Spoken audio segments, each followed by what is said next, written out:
Hola nuevamente, queridísimos amigos. A propósito del gravísimo atentado que sufrió la ministra de Ciencias el día de ayer por parte de delincuentes, es que hace tan solo un par de minutos se vivió un tenso momento durante la edición del noticiero matinal en Radio Biobío, luego de que el conductor Juan Manuel Astorga decidiera referirse a la agresión que sufrió la ministra de Ciencias durante su visita a una universidad. Asimismo, tras observar las imágenes disponibles, Astorga emitió comentarios sobre lo ocurrido, señalando que uno de los aspectos más complejos era que la ministra había sido invitada por la misma universidad donde se produjo el atentado, y que la situación se habría generado luego de acceder a conversar con dirigentes. Sin embargo, durante su análisis, el conductor agregó que la situación alcanzaría un nivel mayor de gravedad al conocerse que la ministra estuvo retenida por más de 2 horas en un aula, además de indicar que no existiría autorización para el ingreso de carabineros al recinto. Por otra parte, el momento más intenso de su intervención ocurrió cuando afirmó que quienes realizaron el ataque eran energúmenos que debían ser expulsados de la universidad, indicando que no se comprendía cómo se pudo llevar a cabo un hecho de esas características.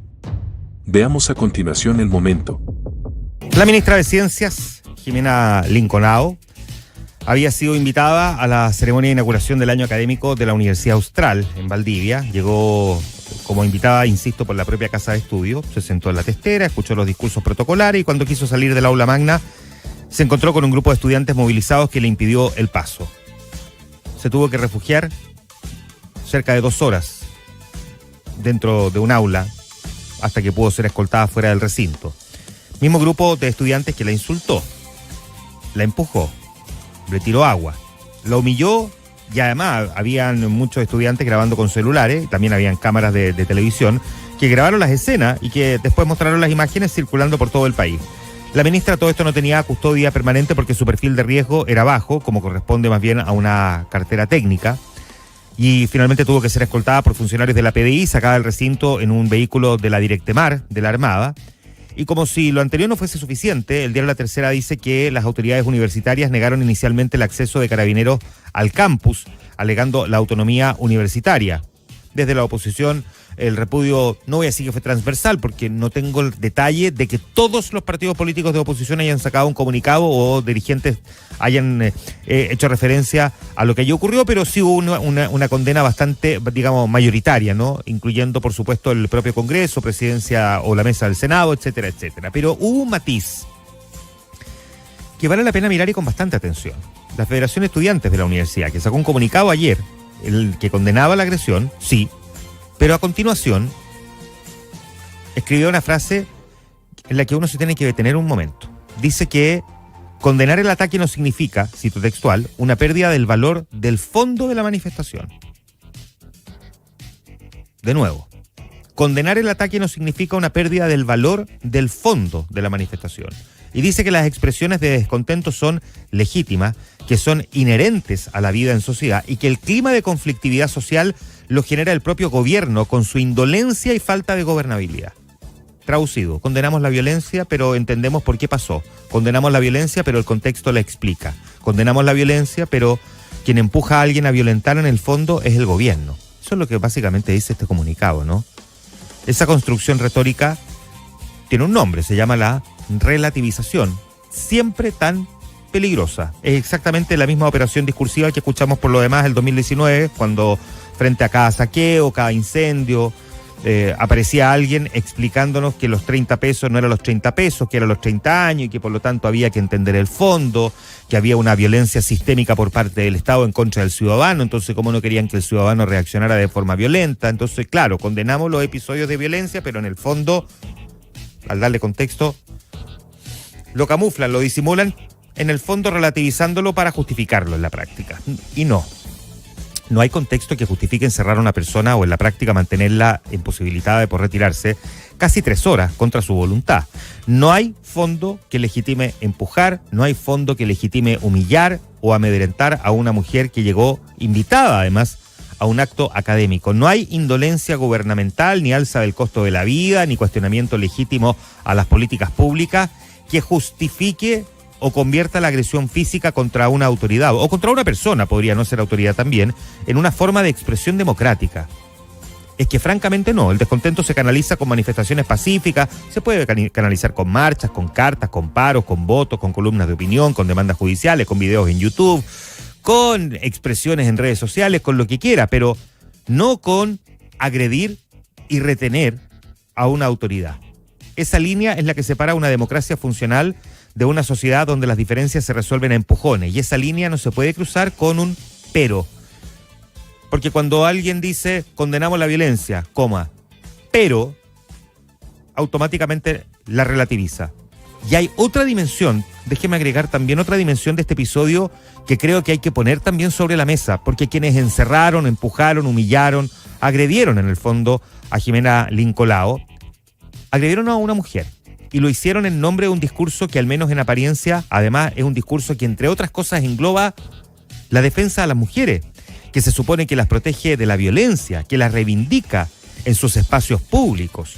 Esa contradicción no es menor, porque el feminismo en cualquier lectura seria que se haga, ¿no?, empieza por no violentar a las mujeres, no a algunas mujeres, a ninguna mujer. Una ministra que es en la práctica retenida contra su voluntad y que es agredida, es una mujer en la práctica que sufre lo que se supone que estos mismos grupos muchas veces tienen en el discurso, lamentablemente vacío, buscan defender. Y si el discurso que se enarbola es de protección femenina, lo mínimo que cabe exigir aquí es coherencia, porque la violencia contra la mujer no deja de ser violencia contra una mujer porque a esa mujer se le considere políticamente adversaria.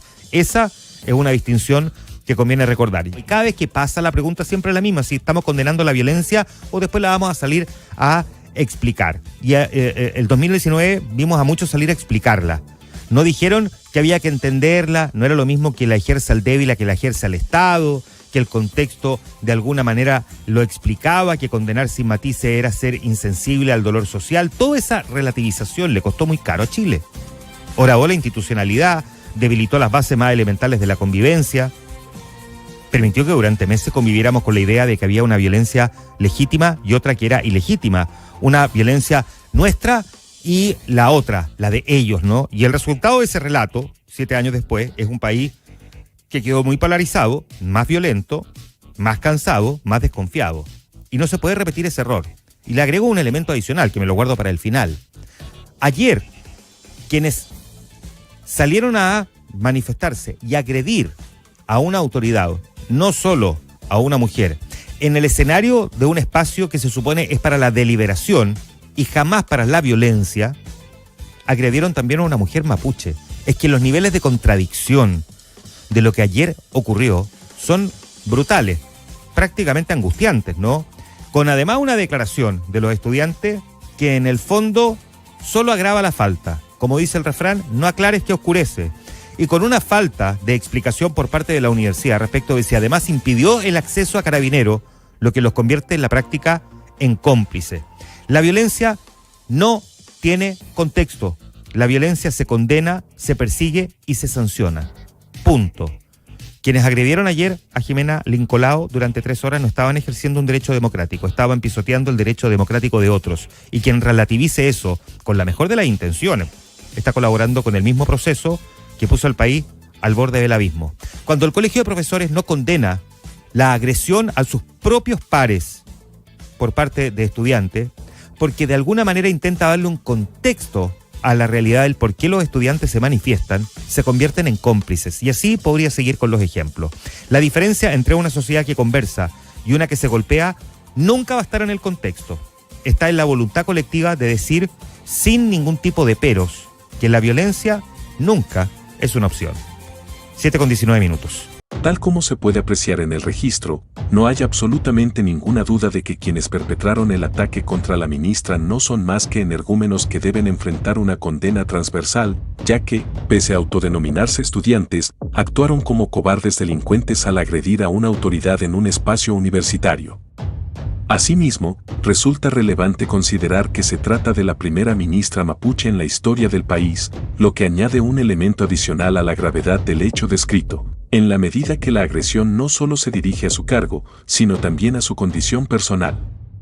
Por otra parte, la reacción de Astorga se entiende dentro de este contexto, especialmente al contrastar este episodio con lo ocurrido durante los 4 años de gobierno de la izquierda, periodo en el cual no se registraron agresiones de características similares contra políticos de ese mismo sector. En consecuencia, la comparación planteada permite sostener que los responsables de estos hechos presentan afinidades políticas claras, dado que la reiteración de este tipo de conducta se vincula con un sector específico, lo que refuerza la interpretación expuesta en torno al origen de la agresión. Espero que el video les haya gustado, no olviden dejar sus likes y comentarios para llegar a una mayor cantidad de personas. Un abrazo a todos y nos vemos en el próximo video.